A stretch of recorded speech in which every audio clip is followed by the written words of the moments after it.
Bom dia. Hoje eu gostaria de deixar uma pequena mensagem sobre a Parashá da semana. Nessa Parashá da semana, ela fala um comentário pequeno, curto, e que a gente pouco presta atenção.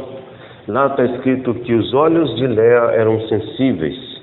Outros traduzem como os olhos de Leia eram tristes, os olhos de Leia eram cansados, enfim.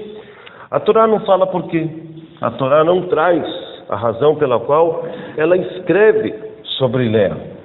Só diz que Leia tinha os olhos cansados, ou tristes, ou sensíveis. Outros chegam a dizer que Leia é estábica.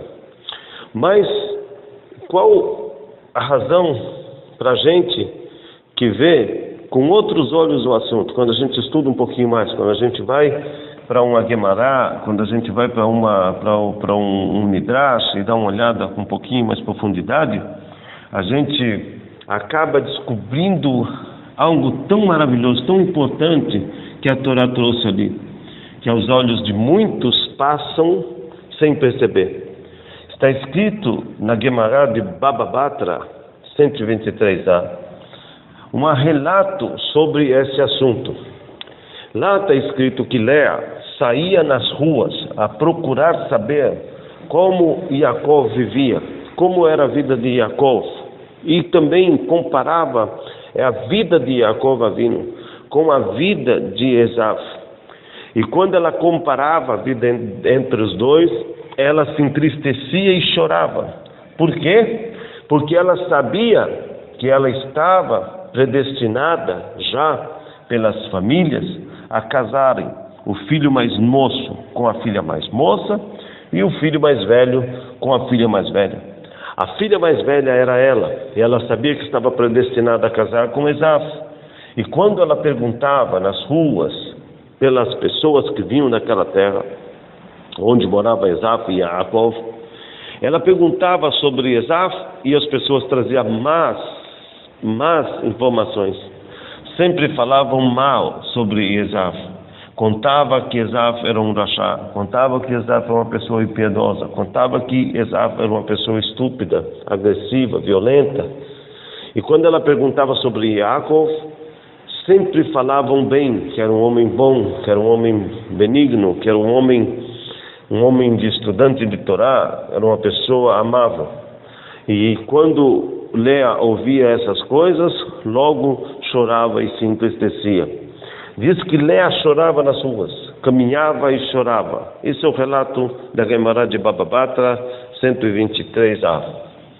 Ali a gente aprende uma coisa. Por que Leia perguntava todos os dias? Não podia ela perguntar uma vez ou outra? Talvez esperar que as pessoas que estão falando com ela estivessem falando mentira, fazendo Lashon Hará? Por isso ela perguntava também de Yaakov, para ver o que as pessoas iam falar. Se as pessoas falassem para Leia mal dos dois, ela sabia que aquilo era Lashon Hará. Mas como as pessoas falavam mal de um e bem do outro, ela sabia que não era Lashon Hará. E por isso ela perguntava todo dia. Por que perguntava todo dia? Para saber que se de repente Esav vinha fazer uma teshuvá, vinha mudar de comportamento. Se alguém chega para ela e vai contar para ela, olha, Esav mudou, Esav agora está estudante de Torá, Esav agora está um homem bom, está andando nos caminhos de Deus, está fazendo bondade, mudou, está uma pessoa completamente transformada. Talvez era esse o desejo de Leia, de ouvir nas ruas por onde passava e para as pessoas a quem ela perguntava, para saber se talvez o Esav mudou, melhorou como gente. Mas, infelizmente, cada vez as notícias que chegavam a Leia eram piores. E isso entristecia a Leia. Não só pelo fato de ter que casar com um rachá, mas por saber que ela teria filhos com ele, e esses filhos, o peso recairia totalmente sobre ela, a educação. Leia estava preocupada não só de casar com o rachá, mas de saber que ele não ajudaria na educação dos filhos e talvez até influenciasse para o mal. Leia estava preocupada de um lar completamente judaico, de um lar com Torá, de um lar com mitzvot.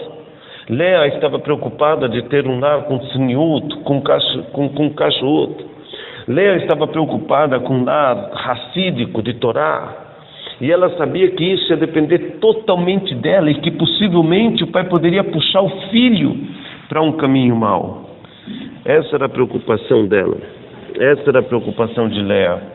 Leia tinha essa preocupação, e por isso Leia chorava. Por que Leia chorava nas ruas, em vez de chorar em casa? Leia chorava nas ruas porque Leia, no futuro, sabia que iam falar mal dela. As pessoas iam falar: agora ela se arrependeu, agora ela está chorando. Agora ela casou, viu com quem ela casou? Não, Leia já chorava antes. Leia já sabia de antemão com quem ela iria casar. Leia já chorava antes, para que ninguém no futuro viesse dizer que ela estava arrependida da decisão dos seus pais.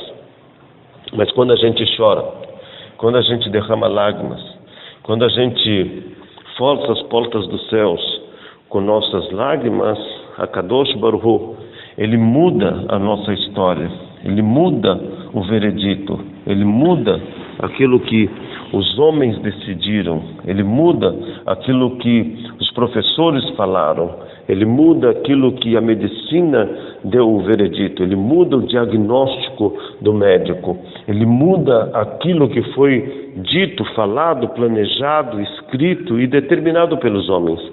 Se uma pessoa, ela busca uma resposta divina através de lágrimas, de choro, de uma chuva verdadeira, ou de um arrependimento, ou de uma tristeza profunda, ela busca uma resposta em Hashem, ele sempre vai responder. Está escrito que Ezequiel, ele se inclinou ao lado, olhou para a parede e chorou. E o profeta, enquanto ele chorava e rezava para Deus, voltou e disse para ele: Deus viu as suas lágrimas e ouviu a tua oração. E Deus diz que você não vai morrer. O rei Davi diz: aquele que semeia com lágrimas, com alegria ceifará. A gente entende que uma mulher, ela chora até mesmo quando dorme, porque é sensível, é uma alma sensível, um espírito sensível, ela é mais sensível que o homem. A mulher chora quando dorme, até mesmo dormindo ela chora. É uma expressão de mostrar o quanto a mulher tem sentimentos profundos espirituais. E está escrito: Deus conta as lágrimas da mulher. O que é lágrima em hebraico? Em hebraico, lágrima se escreve com as letras Dalet, Mem e Ain.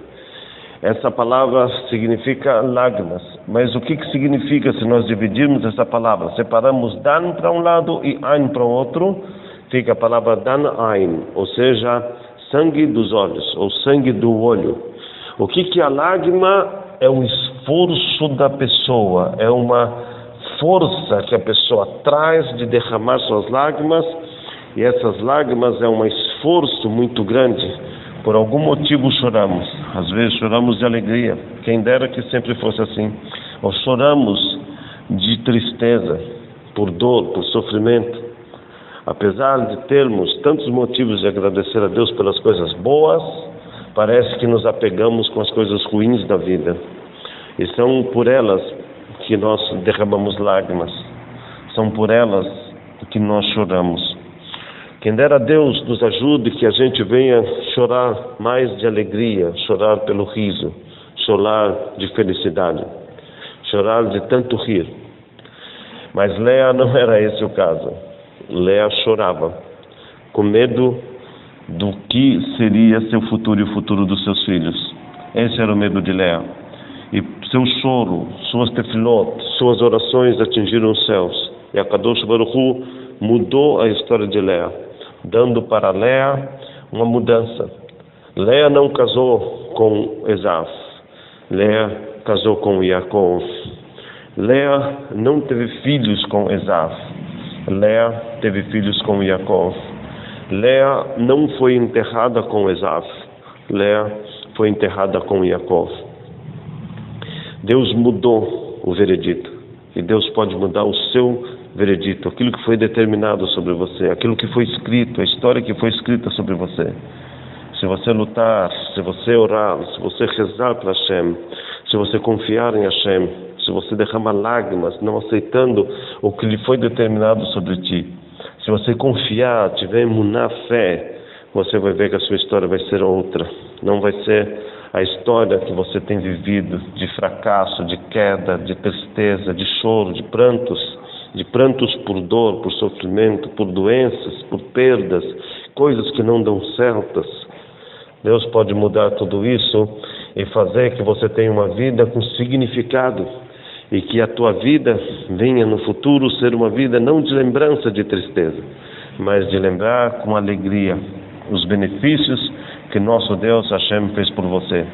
Assim como Hashem fez por Leá, Ele também pode e fará por todos aqueles que vierem a Ele com um coração sincero, que venham derramar lágrimas sinceras, com um coração aquebrantado e se expressar a Deus voltado numa confiança total de que só Ele é Deus e que só Ele pode mudar essa situação que a gente vive. A gente derramando lágrimas diante de Deus é um Mesilut HaNefesh muito grande. O Rebbe, toda vez que rezava no túmulo do seu sogro pelas pessoas que estavam enfermas, doentes, com problemas, o Rebbe sempre a gente vê ele com um lenço passando sobre os olhos, com as lágrimas que ele derrama pelas histórias e pelos contos que ele está lendo nas cartas das pessoas que mandavam para o Rebbe. A gente sabe que quando a pessoa derrama lágrimas, esse é um Mesilut HaNefesh muito grande, porque as lágrimas são sangue dos olhos, é um esforço muito forte que mexe lá em cima. Se você quer ver sua vida mudar, aprenda também a chorar um pouco, a buscar no seu íntimo, lá dentro de você, aquilo que pode mudar a sua vida. E quem pode mudar a sua vida é aquele que criou o mundo, é aquele que planejou o mundo, é aquele que controla o mundo, que nada foge das suas mãos e nada foge da sua vontade. Tudo pode ser mudado, tudo pode ser transformado pela imuná, pela confiança em Deus, através de uma busca incessante, e muitas vezes isso vem com lágrimas. Shalom, shalom, e até a próxima Parsha.